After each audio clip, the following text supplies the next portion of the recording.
पुण्यश्लोक लोकमाता अहिल्या देवी की। हिंदवी स्वराज्याचे सरसंस्थापक छत्रपती शिवरायांना मानाचा मुजरा करतो। भारतीय राज्यघटनेचे शिल्पकार भारतरत्न डॉक्टर बाबासाहेब आंबेडकर यांना मानवंदना अर्पित करतो। आणि ज्यांनी खऱ्या अर्थानं लोकप्रशासन काय असतं हे आपल्याला दाखवून दिलं, त्या लोकमाता पुण्यश्लोक अहिल्यादेवी होळकर यांच्या अश्वारूढ पुतळ्याच्या लोकार्पण सोहळ्याच्या निमित्ताने आणि त्यासोबत महावितरणच्या उपकेंद्राच्या भूमिपूजन समारोहाच्या निमित्ताने मंचावर उपस्थित असलेले आपले पालकमंत्री चंद्रकांत दादा पाटील, सन्माननीय खासदार श्री विशालजी पाटील, सन्माननीय आमदार श्री सदाभाऊ खोत, श्री इद्रिसजी नायकवाडी, सन्माननीय आमदार श्री सुधीर दादा गाडगीळ, जयंतराव पाटील, सुरेशजी खाडे, गोपीचंदजी पडळकर, सत्यजितजी देशमुख, विश्वजित कदम, सुमनताई पाटील, अशोक काकडे,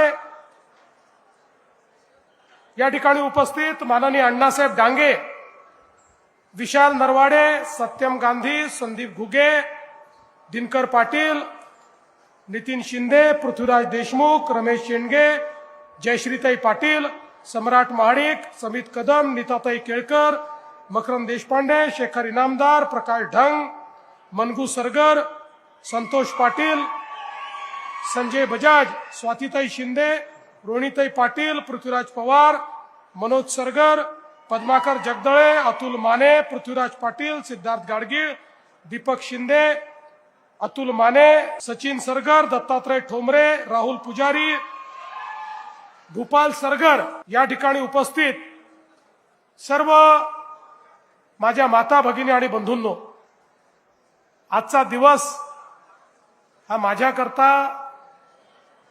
अतिशय महत्वाचा दिवस आहे। आज सकाळी मी इचलकरंजीला होतो, त्या ठिकाणी पहिल्यांदा छत्रपती शिवाजी महाराजांच्या पुतळ्याचं दर्शन घेतलं। त्यानंतर धर्मवीर छत्रपती संभाजी महाराजांच्या पुतळ्याचं अनावरण केलं आणि तिथून सांगलीला पुण्यश्लोक अहिल्यादेवी होळकर यांच्या पुतळ्याचं उद्घाटन करण्याकरता आलो आणि इथनं पुन्हा पुण्याला जाऊन त्या ठिकाणी छत्रपती शिवाजी महाराजांच्या एका नवीन पुतळ्याचं उद्घाटन करणार आहे। मला असं वाटतं की ज्यांनी आपल्याला स्वाभिमान दिला, ज्यांनी आपल्याला लोकप्रशासन दिलं, ज्यांनी न्याय आधारित व्यवस्था काय असते हे आपल्याला शिकवलं, अशा प्रकारच्या या महान व्यक्तिमत्वांचं दर्शन घेणं आणि त्यांच्या पुतळ्याचं उद्घाटन करणं हा माझ्या जीवनातला एक महत्वाचा क्षण मी समजतो। खरं म्हणजे हे वर्ष देखील अत्यंत महत्वाचे। पुण्यश्लोक लोकमाता अहिल्यादेवी होळकर यांच्या 300व्या जन्मशताब्दीचं हे वर्ष आहे आणि अशा या वर्षामध्ये सांगली महानगरपालिकेतील या भव्य अशा चौकामध्ये महाराष्ट्रातला सर्वात मोठा पुतळा हा लोकमातांचा या ठिकाणी लावला। मी त्याबद्दल सांगली महानगरपालिका आणि मंचावरील सर्व नेते मंडळींचं अतिशय मनापासून अभिनंदन करतो, त्यांचे आभार मानतो। आपण जर मध्यम युग बघितला तर मध्यम युगामध्ये अनेक शासक झाले, पण छत्रपती शिवाजी महाराज असतील, पुण्यश्लोक अहिल्या माता असतील, यांचा जो राज्यकारभार आपल्याला पाहायला मिळतो यामध्ये खऱ्या अर्थानं लोकशाहीची तत्व, समतेची तत्व या राज्य कारभारात आपल्याला पाहायला मिळतात. आणि म्हणून या भारताच्या इतिहासामध्ये जर कुठल्या शासकाला पुण्यश्लोक ही उपाधी मिळाली असेल तर ती अहिल्यादेवींना मिळाली. हे देखील या ठिकाणी अत्यंत महत्वपूर्ण आहे. आपल्याकरता अभिमानाची गोष्ट आहे की पुण्यश्लोक अहिल्यादेवी यांचा जन्म आपल्याच महाराष्ट्रातल्या नगर जिल्ह्यातल्या चोंडीमध्ये झाला. त्यांची जन्मभूमी महाराष्ट्र आणि कर्मभूमी हा माळवा प्रांत होती. आपल्याला माहिती आहे मराठा साम्राज्याच्या विस्तारामध्ये ज्यांनी अत्यंत महत्वाची भूमिका निभावली ते सुभेदार मल्हारराव होळकर, की ज्यांनी खऱ्या अर्थानं तळपत्या तलवारीचं तेज काय असतं हे आपल्या विविध लढायांमध्ये दाखवून दिलं. त्यांच्या सुनबाई म्हणून ज्यावेळी पुण्यश्लोक अहिल्या माता गेल्या, सुभेदार मल्हाररावने त्यांना कधी सून समजलं नाही, त्यांना आपल्या पोरीचा दर्जा दिला. आणि त्या माध्यमातनं आपल्याला कल्पना आहे की पुढच्या काळामध्ये पतीच्या निधनानंतर ज्यावेळी त्यावेळच्या अतिशय अनिष्ट अशा प्रकारच्या प्रथेप्रमाणे त्यांनी सती जाण्याचा निर्णय घेतला, त्यावेळी मल्हारबांनी त्यांना सांगितलं की या राज्याची जबाबदारी तुला सांभाळायची आहे, या जनतेची जबाबदारी तुला सांभाळायची आहे, या जनतेला उत्तरदायी तुला व्हायचंय. आणि म्हणून आता हा शोक त्यागून दे, शोकात न राहता आता इतरांच्या चेहऱ्यावर हास्य कसं फुलवता येईल याचा प्रयत्न तू कर. आणि त्यातनं प्रेरणा घेऊन आपल्याला कल्पना आहे की पुण्यश्लोक अहिल्यादेवींनी 28 वर्ष सतत राज्यकारभार चालवला. आणि एखादा राजा एखादी राणी ही कशी असू शकते याचं प्रचंड मोठं उदाहरण हे आपल्याला पाहायला मिळालं. सगळ्यात महत्वाचं आपल्याला माहिती आहे की मुघलांच्या आक्रमणामध्ये आमच्या संस्कृतीची पाळंमुळं मिटवण्याचं काम हे मुघलांनी केलं. राम मंदिर तोडलं, काशी विश्वेश्वराचं मंदिर तोडलं, गयेचं मंदिर तोडलं. सगळे आमचे जे पुण्यस्थळ होते, जे आमच्या धर्माचे संस्कृतीचे प्रतीक होते, हे सगळे तोडण्याचं काम हे त्या ठिकाणी मुघलांनी केलं. पण त्याच वेळी या सगळ्या मंदिरांचा जीर्णोद्धार करून पुन्हा एकदा आमच्या संस्कृतीला पुनरुज्जीवित करणारा जर कोणी असेल तर ते आमच्या पुण्यश्लोक अहिल्याबाई होळकर होत्या, ज्यांच्यामुळे आमच्या संस्कृतीचं पुनरुत्थान झालं. आज उत्तरेकडचं कुठलंही मंदिर बघा, दक्षिणेतलं कुठलंही मंदिर बघा, पूर्वेमध्ये आपण गेलो तर त्याही ठिकाणी जगन्नाथपुरीचं मंदिर बघा, पश्चिमेत आपण गेलो तर महाराष्ट्र आणि गुजरात मधली मंदिरं बघा, तिथले तट बघा, तिथले घाट बघा. या प्रत्येक ठिकाणी एकच नाव निनादत असतं आणि ते नाव म्हणजे लोकमाता अहिल्याबाई होळकरांचं नाव आहे. हा सेतू हिमाचल या भारताच्या संस्कृतीला त्या ठिकाणी पुनरुज्जीवित करण्याचं काम, त्याचं पुनरुत्थान करण्याचं काम हे अहिल्यादेवींनी केलं.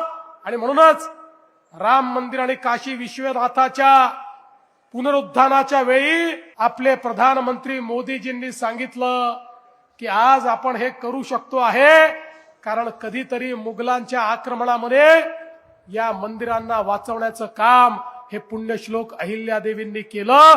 आणि म्हणून आज याची निशाणी आपल्याकडे उपलब्ध आहे. पण बंधू भगिनींनो, त्याही पेक्षा महत्वाचं काय आहे, एवढा संपूर्ण उत्तर दक्षिण पूर्व पश्चिम सगळ्या भागामध्ये इतक्या मोठ्या प्रमाणात जीर्णोद्धार अहिल्यादेवींनी केला. पण हा सगळा जीर्णोद्धार हा त्यांनी स्वतःच्या पैशातनं केला. जो माहेश्वरचं त्यांचं राज्य होतं, माळव्याचं जे राज्य होतं, त्या राज्याच्या तिजोरीतून एकही पैसा त्यांनी घेतला नाही. तर वैयक्तिक त्यांचं जे इन्कम होतं, वैयक्तिक त्यांच्याकडे जो निधी होता त्या निधीतनं लाखो रुपये खर्च करून संपूर्ण देशामध्ये त्यांनी जीर्णोद्धाराचं काम केलं आणि आपल्या राज्यातला पैसा मात्र राज्यातल्या सामान्य गोरगरीब जनतेच्या हिताकरता वापरण्याचं काम त्यांनी केलं. खऱ्या अर्थानं न्यायप्रिय राजा म्हणून, राणी म्हणून त्यांच्याकडे पाहिलं जातं, कारण त्यांनी विधवांच्या संपत्तीचा अधिकार बहाल केला. त्या काळामध्ये एखादी महिला विधवा झाली की तिची संपत्ती जप्त होत होती. त्या ठिकाणी पतीची संपत्ती तिला मिळत नव्हती, ती संपत्ती तिला मिळेल हा त्यांनी निर्णय केला. महिलांना शिक्षण मिळेल हा त्यांनी निर्णय केला. महिलांना अधिकार मिळेल हा त्यांनी निर्णय केला. आणि त्यासोबत गरीब आणि महिलांकरता वेगवेगळ्या प्रकारे शिक्षण असेल, रोजगार असेल, अशा अनेक गोष्टी त्यांनी केल्या. आपल्याला माहिती आहे, माहेश्वरमध्ये त्यांनी साडीचा आणि विणण्याचा व्यवसाय आणला, विणकर आणले, त्यातनं अतिशय तलम कापड तयार केलं. आणि माहेश्वरचं कापड आणि माहेश्वरच्या साड्या केवळ भारतामध्ये नाही तर भारताबाहेरही जायला लागल्या आणि मोठ्या प्रमाणात रोजगाराची निर्मिती करणाऱ्या अहिल्यादेवी होत्या. एवढंच नाही तर आपलं राज्य हे सुरक्षित राहिलं पाहिजे म्हणून पहिल्यांदा 17 प्रकारचे कारखाने त्या माहेश्वर राज्यामध्ये उघडणाऱ्या अहिल्यादेवी होत्या. त्या माहेश्वर राज्याला किंवा माळवा प्रांताला सुरक्षित ठेवण्याकरता जो दारुगोळा लागायचा, ज्या तोफा लागायच्या, जे शस्त्रास्त्र लागायचे, हे सगळे त्यांच्या स्वतःच्या कारखान्यामध्ये तयार व्हायचे आणि त्याच्या माध्यमातून त्या ठिकाणी एक प्रकारे रोजगाराची निर्मिती व्हायची आणि आपलं राज्य देखील पूर्णपणे सुरक्षित त्या ठेवायच्या. त्या काळामध्ये घाटामध्ये ज्यावेळी दरोडेखोरांचा सुळसुळाट झाला त्यावेळी रानावनात राहणाऱ्या भटक्या आदिवासी सगळ्यांना एकत्रित करून त्यांची सेना तयार करून त्यांना त्या ठिकाणी प्रशिक्षित करून त्यांच्या हातामध्ये शस्त्र देऊन त्यांनाच त्या घाटाची रानावनाची सुरक्षा दिली आणि लोकांना लुटणारे जेवढे लुटारू होते त्या लुटारूंवर कारवाई करण्याचं काम हे अहिल्यादेवींनी केलं. एवढंच नाही तर पहिल्यांदा महिला सैनिकांची तुकडी तयार करणाऱ्या देखील अहिल्यादेवी होळकर होत्या, ज्यांच्याकडे स्वतंत्र आमच्या महिलांची सैनिकांची तुकडी होती.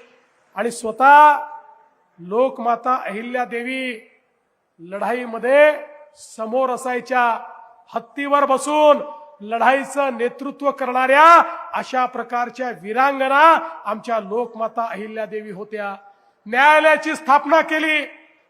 आपण आज जी न्यायालयाची पद्धत पाहतो तसं ग्राम न्यायालयापर्यंत प्रत्येक ठिकाणी न्यायालय त्यांनी तयार केले आणि सगळ्या न्यायाधीशांना सांगितलं गरीबाला न्याय मिळाला पाहिजे. न्याय जर श्रीमंतांनी विकत घेतला, श्रीमंताच्या दबावात येऊन केवळ तुम्ही न्याय दिला तर तुम्हाला पदच्युत करण्यात येईल हे सांगणाऱ्या लोकमाता होत्या. आणि म्हणून त्यांच्या राज्यामध्ये गरीबातल्या गरीबाला देखील न्याय होता.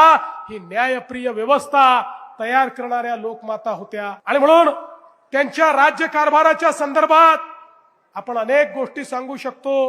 मध्यंतरीच्या काळामध्ये त्यांच्या 300व्या जयंतीच्या निमित्ताने या ठिकाणी आपण एक अतिशय सुंदर अशा प्रकारचं एक फोटो बुक तयार केलं, ज्याच्यामध्ये सुंदर असे त्यांच्या इतिहासाचे फोटोग्राफ आणि त्याचा इतिहास लिहिला. आणि मला सांगताना आनंद वाटतो, हे जे पुस्तक आहे ते महाराष्ट्र शासनाच्या वतीनं भारतातल्या सगळ्या मुख्यमंत्र्यांना आणि सगळ्या गव्हर्नरला मी पाठवलं आणि त्यांना सांगितलं की राज्यकारभार कसा चालला पाहिजे हे लोकमातेकडनं शिकण्याकरता हे पुस्तक मी तुम्हाला देतो आहे. आणि खऱ्या अर्थानं चोंडीचा विकास आराखडा आज अण्णासाहेब डांगे या ठिकाणी आहेत. अण्णासाहेबांनी चोंडीमध्ये पहिल्यांदा त्या ठिकाणी आमच्या लोकमातेचं जे स्मारक आहे ते स्मारक तयार करण्याचं काम हातामध्ये घेतलं. आता एक मोठा आराखडा आपण तिथे करतोय आणि त्यांच्या या जन्मशताब्दीच्या निमित्ताने आपण त्यांनी जे बावड्या तयार केल्या, जे तलाव तयार केले, त्या ठिकाणी जे मंदिरं तयार केली, या सगळ्यांचं पुनरुज्जीवन करण्याचं काम आता आपल्या हातामध्ये घेतलेला आहे. खरं म्हणजे त्यांच्या कार्याबद्दल मी कितीही वेळ बोललो तरी तो कमी पडेल. इतकं मोठं कार्य म्हणजे एकीकडे शौर्य होतं, दुसरीकडे धर्मप्रियता होती, तिसरीकडे प्रशासन होतं आणि चौथीकडे समता होती, न्यायाचं राज्य होतं. अशा सगळ्या गोष्टी या त्या राज्यामध्ये त्यांनी प्रस्थापित करून दाखवल्या. आणि म्हणून मी एवढंच सांगतो, जोपर्यंत चंद्र आणि सूर्य आहे तोपर्यंत लोकमाता अहिल्या देवींचं नाव हे आपण घेतच राहू, हा विश्वास या निमित्ताने व्यक्त करतो. आणि म्हणूनच आज हा अतिशय सुंदर पुतळ्याचं उद्घाटन आपण या ठिकाणी केलंय. त्यासोबत आपण 5 उपकेंद्र देखील दिली आहेत. खरं म्हणजे महाराष्ट्राच्या इतिहासात पहिल्यांदा झालं की एखाद्या शहराला एकाच वेळी 5 उपकेंद्र मिळाले आणि यामुळे मोठ्या प्रमाणात विजेची जी आपली क्षमता आहे ती वाढणार आहे. त्यासोबत मला याही गोष्टीचा आनंद आहे की आज जिल्हा प्रशासनाने झोपडपट्टीमध्ये पट्टे वाटप सुरू केलेलं आहे. संपूर्ण महाराष्ट्रात झोपडपट्टीत राहणाऱ्या गरिबांना मालकी हक्काचे पट्टे देण्याचा आपला उपक्रम आहे. त्यात आज सांगली, मिरज, कुपवाडमध्ये देखील ही व्यवस्था सुरू झाली. त्याबद्दल देखील आपलं मी मनापासून अभिनंदन करतो. आणि पुढच्या काळामध्ये आपल्याला कल्पना आहे की आपण फ्लड डायव्हर्शनच्या माध्यमातून 500 कोटी रुपयाची कामं सुरू केलेली आहेत, ज्यामुळे सांगली आणि कोल्हापूरमध्ये जे पुराचा धोका सातत्याने तयार होतो, लोकांची घरं बुडतात, लोकांची शेती त्या ठिकाणी बुडत असते, मोठं नुकसान गावांमध्ये आणि शहरामध्ये होते. या संदर्भात वर्ल्ड बँकेच्या माध्यमातून आपण पूर नियंत्रणाचं 500 कोटी रुपयाचं काम हे आता सुरू केलेलं आहे. आणि हे काम झाल्यानंतर हा पुराचा फटका देखील या ठिकाणी पडणार नाही. पुढच्या काळामध्ये शेरी नाल्याचं काम आपल्याला हातामध्ये घ्यायचं आहे. या ठिकाणची अनेक कार्य आहेत, ही सगळी कार्य आपल्याला करायची आहेत.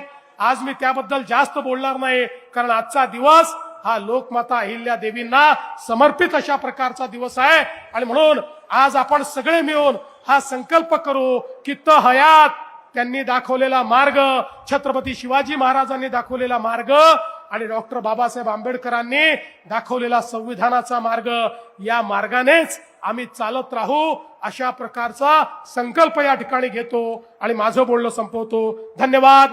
जय हिंद, जय महाराष्ट्र.